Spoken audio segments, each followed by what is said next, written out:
Good morning students. Now we continue our chapter किरण प्रकाशिकी और आज का हमारा बहुत अच्छा टॉपिक है इंद्रधनुष रैम्बो। इंद्रधनुष होता क्या है? वर्षा के दिनों में कई बार हमें आकाश में एक रंगीन कर्व्ड चाप वाली आकृति दिखाई देती है जिसके अंदर कई रंगों का समूह होता है और उन रंगों के समूह को ही हम इंद्रधनुष कहते हैं। अब इंद्रधनुष के लिए कंडीशन ये होती है कि इंद्रधनुष में सूर्य आकाश में चमकता रहे और वर्षा होती रहे। उस अवस्था में अगर देखने वाला प्रेक्षक की पीठ सूर्य की ओर है तो उसे अपने सामने कई बार ये रंगीन चाप जैसी आकृति दिखाई देती है जिसे हम इंद्रधनुष कहते हैं। तो कंडीशन क्या है इंद्रधनुष देखने की कि प्रेक्षक की जो पीठ है वो सूर्य की ओर होनी चाहिए और उसके बाद में वो उसके सामने उसे एक रंगीन चाप जैसी आकृति दिखाई देगी जिसे हम इंद्रधनुष कहते हैं।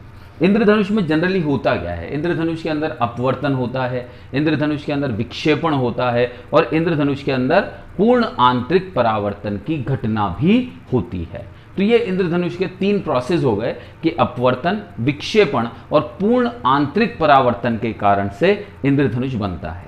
अब कैसे बनता है वो हम थोड़ा समझेंगे। डायग्राम में देखिएगा, यहां पर सबसे पहले सूर्य का प्रकाश आकर इस बूंद पर आपतित होता है। जब सूर्य का प्रकाश आकर जल की बूंद पर आपतित होता है तो सूर्य का प्रकाश कहां से आ रहा है? विरल माध्यम से। और जल की बूंद कौन सी माध्यम है? सघन माध्यम। तो जब सूर्य का प्रकाश विरल माध्यम से सघन माध्यम में प्रवेश करेगा तो उसका अपवर्तन होगा। ठीक है, अपवर्तन हुआ तो सूर्य का प्रकाश कैसा होता है? श्वेत। तो अपवर्तन के साथ साथ उसी श्वेत प्रकाश का विक्षेपण हो जाएगा, अर्थात वो श्वेत प्रकाश अपने अवयवी रंगों में विभक्त हो जाएगा। अपने अवयवी रंगों में विभक्त होने के पश्चात, अवयवी रंग कौन से? रेड एंड वायलेट और उनके बीच के दूसरे रंग। तो मुख्य रूप से दो ही रंग लेके चलते हैं यहाँ पर, लाल और बैंगनी, प्रथम और अंतिम। तो जब उनका विक्षेपण होगा तो विक्षेपण होने की वजह से वो श्वेत प्रकाश अपने अवयवी रंगों में विभक्त हो जाएगा। अवयवी रंगों में विभक्त होने का एक कारण तरंगदैर्घ्य में परिवर्तन भी है, क्योंकि इन रंगों की तरंगदैर्घ्य अलग अलग होने के कारण से इनका इस विक्षेपण होता है। ये हमने स्कैटरिंग में पढ़ा था। लाल रंग की जो तरंगदैर्घ्य होती है उसका विचलन सबसे कम होता है, जबकि जो बैंगनी रंग की तरंगदैर्घ्य होती है उसका विचलन सबसे अधिक होता है। उसका रीजन क्या है कि जो लाल रंग की तरंगदैर्घ्य है वो अधिक होती है, विक्षेपण अधिक होने के कारण से वो कम बैंड करती है, जबकि बैंगनी रंग की तरंगदैर्घ्य कम होने के कारण से वो ज़्यादा मुड़ जाती है। तो यहाँ पर जब ये प्रकाश की किरण, सूर्य का प्रकाश इस बूंद पर आकर गिरा, अपवर्तन हुआ, अपवर्तन के साथ विक्षेपण हुआ, अपने अवयवी रंगों में विभक्त हुई, अपने अवयवी रंगों में विभक्त हुई। तो यहाँ आप देख रहे हैं वायलेट कलर ज़्यादा बैंड हुआ है और रेड कलर कम बैंड हुआ है। ठीक है, अब ये प्रकाश की किरण यहाँ पर आकर गिरती है। ठीक, अब जब प्रकाश की किरण यहां पर आकर गिरेगी तो गिरने पर क्या होता है? गिरने पर यह होता है कि सबसे पहले यहां पर टकराने के बाद अगर आपतन कोण का मान क्रांतिक कोण से अधिक हो जाता है इस बिंदु पर, तो उस कंडीशन में किस घटना की उत्पन्न होती है? पूर्ण आंतरिक परावर्तन की घटना यहां पर उत्पन्न होती है। और पूर्ण आंतरिक परावर्तन की घटना के बाद में यह प्रकाश की किरण यहां से टकराकर यहां और ये वाली प्रकाश की किरण यहां से टकराकर यहां पहुंचती है। ठीक है, अब जब यहां पे ये पहुंची किरणें तो अब ये कहां आ गई? सतह पर। सतह पर आने के बाद में अब ये वापस बाहर निकलती हैं। बाहर निकलेंगी तो बाहर निकलते फिर अपवर्तन होगा। अपवर्तन क्यों होगा? क्योंकि माध्यम बदल गया। माध्यम बदल गया तो सघन से विरल माध्यम में जाती हैं और सघन से विरल माध्यम में आती हैं तो फिर इनका अपवर्तन होता है और इस अपवर्तन के दौरान हमें यहाँ पर रेड, वायलेट और इनके बीच में अन्य रंगों का समूह दिखाई देता है। मुख्य रूप से जो प्रेक्षक है उसे लाल रंग अपने नेत्र पर कितने डिग्री पर दिखाई देता है? 42 डिग्री पर।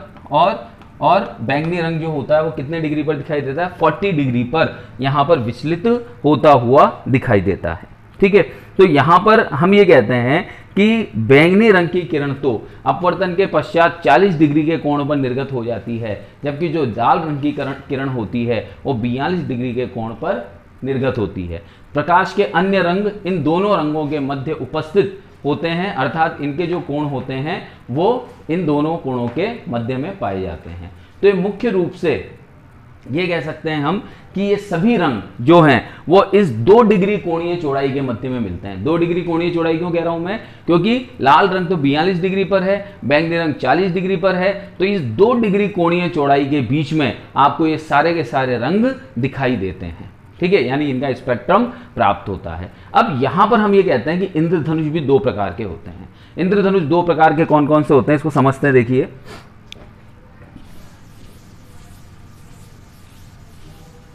पहला इंद्रधनुष है आपका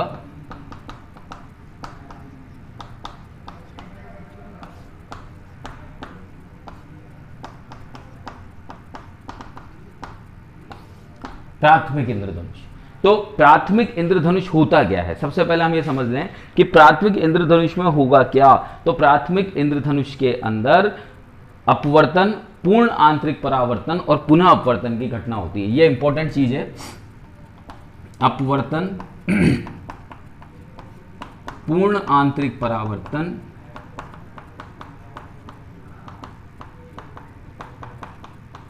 और पुनः अपवर्तन।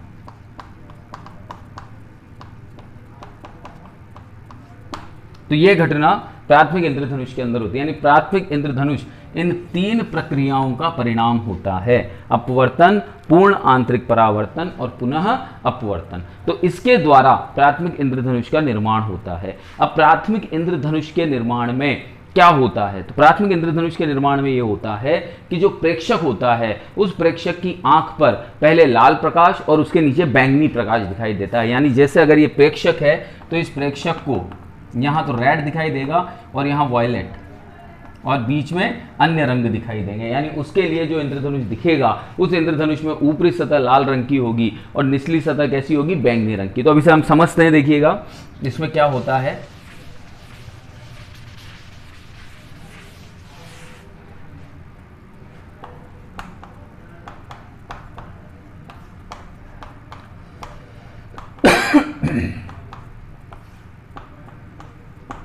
प्राथमिक इंद्रधनुष, प्राथमिक इंद्रधनुष में हम क्या करते हैं, जल की 2 बूंदें लेते हैं, बूंद 1 और बूंद 2। ये आपकी बूंद 1 हो गई और ये बूंद 2 हो गई। ठीक है, अब इस पर सूर्य का प्रकाश जाकर गिरता है तो इस सूर्य का प्रकाश आपतित हुआ इस तरह से।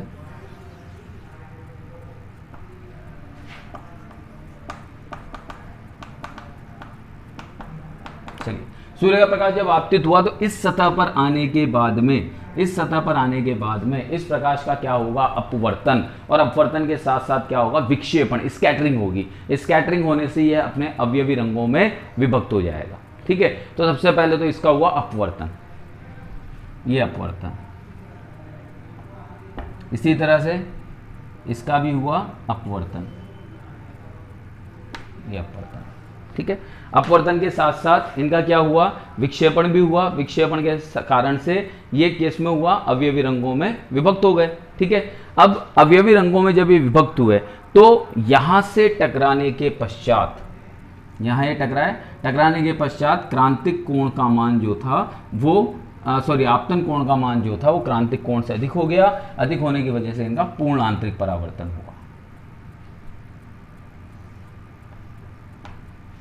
पूर्ण आंतरिक परावर्तन होने के पश्चात में वापस ये प्रकाश की किरणें यहां पहुंची तो इनका अपवर्तन हुआ। तो अब समझिएगा ध्यान से, अवयवी रंग चल रहे हैं अंदर, पूरे के पूरे कितने रंग हैं, 7 के 7 रंग हैं अंदर। तो अब इसके अंदर से जो प्रेक्षक है, ये प्रेक्षक है आपका देखने वाला, तो इस प्रेक्षक के पास में ये यहां पर 2 रंग होंगे, एक तो वॉयलेट और एक रेड। ठीक है, इसी तरह से यहां से एक तो आएगा रेड और एक आएगा वॉयलेट। यानी जब इसका अपवर्तन होगा तो अपवर्तन के दौरान वॉयलेट और रेड तो जो होंगे वो दृष्टि तल से, पहली बूंद से तो वॉयलेट कलर और दूसरी बूंद से रेड कलर, ये दोनों प्रेक्षक की आंखों से दूर चले जाएंगे और प्रेक्षक की आंखों में सिर्फ कौन सा रंग पहुंचेगा, लाल और बैंगनी, ये प्रेक्षक की आंखों पर पहुंचेगा और इनके बीच में इसके अवयवी रंग होंगे। तो ये वाला जो इंद्रधनुष बनेगा, ये इंद्रधनुष कौन सा इंद्रधनुष कहलाएगा, प्राथमिक इंद्रधनुष कहलाता है। ठीक है, तो यहां पर हम यही कहते हैं कि प्रेक्षक की आंख पर बूंद 1 से लाल प्रकाश एवं बूंद 2 से बैंगनी प्रकाश पहुंचता है। बूंद 1 से बैंगनी और बूंद 2 से जो लाल प्रकाश होता है वो आंखों के नीचे से गुजरता है। अब बूंद 1 से तो बैंगनी और बूंद 2 से जो लाल प्रकाश है ये क्या हो रहा है, आंखों के नीचे से गुजर रहा है, और आंखों के नीचे से गुजर रहा है तो उस कंडीशन में प्राथमिक इंद्रधनुष बनता है। 3 चरणीय प्रक्रम होता है। 3 चरणीय प्रक्रम कौन कौन है? 3 चरणीय प्रक्रम में आपका अपवर्तन, यहाँ पर पूर्ण आंतरिक परावर्तन और साथ साथ पुनः अपवर्तन। इन घटनाओं की वजह से प्राथमिक इंद्रधनुष आपका यहाँ पर बनता है। आगे बात समझ में, यहाँ पर इससे वॉयलेट और इससे रेड आंखों के नीचे से निकल जाता है और रेड और वॉयलेट ही आंखों तक पहुंचता है। ओके, अब इसके बाद हम बात करते हैं द्वितीयक इंद्रधनुष की।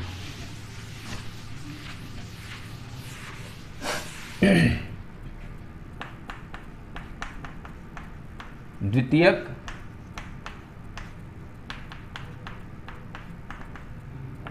इंद्रधनुष। अब द्वितीयक इंद्रधनुष में क्या होता है? द्वितीयक इंद्रधनुष में 4 चरणीय प्रक्रम होता है। इन चरणों को ध्यान रखिएगा, ये एग्जाम में कई बार पूछे जाते हैं। द्वितीयक इंद्रधनुष 4 चरणीय प्रक्रम होता है। सबसे पहले अपवर्तन, ठीक है, अपवर्तन के बाद में पूर्ण आंतरिक परावर्तन,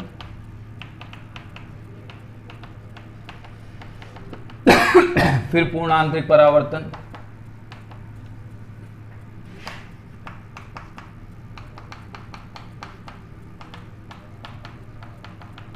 और फिर पुनः अपवर्तन।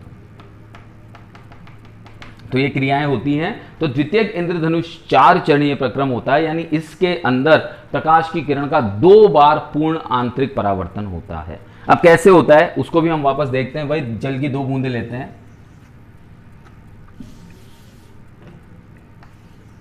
ये तो बूंद 1, ये बूंद 2, ठीक है।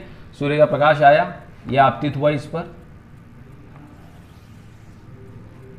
यह आपकी बूंद 1 हो गई, यह आपकी बूंद 2 हो गई, ठीक है। अब जब सूर्य का प्रकाश इस पर अगर आपतित होगा तो उस कंडीशन में यहां पर इसका अपवर्तन होगा। अपवर्तन हुआ, अपवर्तन होने के पश्चात में ये यहां से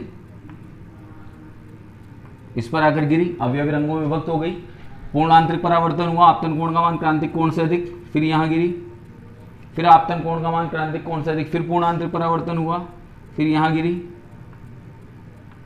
ठीक है। और यहां से फिर इसका क्या हुआ, अपवर्तन, ठीक है।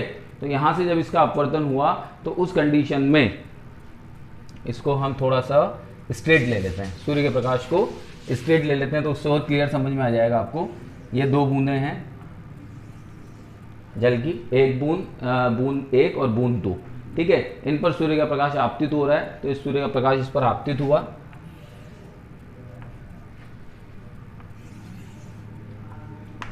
यह है आपका सूर्य का प्रकाश, ठीक है। यहां से इसका अपवर्तन होगा, यह अपवर्तन हुआ, अवयवी रंगों में विभक्तीकरण हुआ, विभक्तीकरण के बाद में पूर्ण आंतरिक परावर्तन हुआ,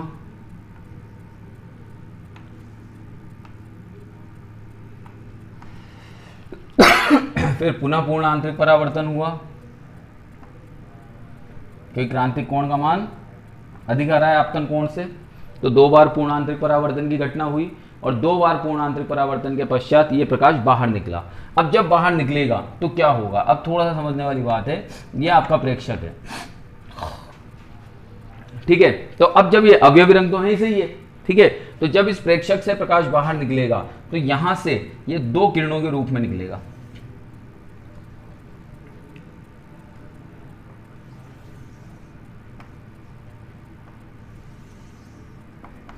एक किरण तो होगी रेड, एक वॉयलेट, और यहां से जो प्रकाश आएगा उसका अपवर्तन होगा, ये रेड और ये वॉयलेट। यानी द्वितीयक इंद्रधनुष के अंदर पहली बूंद से लाल रंग और दूसरी बूंद से जो आपका बैंगनी रंग है वो नेत्रों के नीचे और ऊपर रह जाएगा, जबकि पहली बूंद का बैंगनी और दूसरी बूंद का लाल रंग प्रेक्षक की आंखों तक पहुंचेगा, अर्थात द्वितीयक इंद्रधनुष के अंदर जो प्रेक्षक को इंद्रधनुष के रंग दिखाई देंगे उनमें ऊपर की सतह पर उसे बैंगनी और निचली सतह पर लाल रंग दिखाई देंगे। यानी इंद्रधनुष एक तरह से देखा जाता है तो द्वितीयक इंद्रधनुष हम उसे कहते हैं जिसके अंदर एक इंद्रधनुष के ऊपर दूसरा इंद्रधनुष बन जाता है, उसे द्वितीयक इंद्रधनुष कहते हैं। लेकिन द्वितीयक इंद्रधनुष में जो रंगों की तीव्रता होती है वो थोड़ी सी कम हो जाती है, हल्की हो जाती है, धुंधली हो जाती है।